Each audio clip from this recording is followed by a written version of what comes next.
Dear students, how are you? Hope all of you are fine and healthy.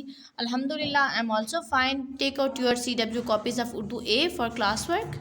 सबसे पहले आप लोग क्या करेंगे, मार्जिन लाइन लगाएंगे, ठीक है, अपनी CW कॉपीज़ पर। उसके बाद आप लोग तारीख लिखेंगे। आज तारीख है 18 जनवरी 2021। सब्जेक्ट आपका है उर्दू ए और दिन है आज पीर। ओके, उन्वान है आपका पेंसिल की कहानी। अल्हम्दुलिल्लाह हमने पेंसिल की कहानी की पढ़ाई जो थी वो मुकम्मल कर ली थी, ठीक है। ठीक है, आज हम इसकी इमला करेंगे। ठीक है, इमला किसको कहते हैं? जो आपके मुश्किल अल्फाज होते हैं, ठीक है, उनको आपने राइट करना होता है। ठीक है, सबसे पहले जब आप लोगों को ये सही इनका तलफ़ुज़ आ जाएगा तो फिर आपको ये लिखने भी आ जाएंगे। ठीक है, सबसे पहले हम इनको पढ़ेंगे। क्या लिखा हुआ है? ठे है ये ठीक, काफ ठीक, तराशा जिस्म, सिक्का, ढाला, छील, मदद, ख़याल, आराम और दोस्त।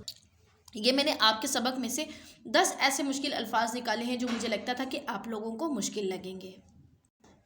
आप लोगों ने सबसे पहले इनको, इन वर्ड्स को बार बार जो है इनका तलफ़ुज़ करना है, इनको पढ़ना है। ठीक है, उसके बाद आपने इनको अपनी CW कॉपीज़ पर लिखना है। ठीक है, तो आप जब इनको अच्छे से राइटिंग में राइट करना है अपनी CW कॉपीज़ पर और इसको लर्न भी करना है। ओके, अल्लाह हाफिज़।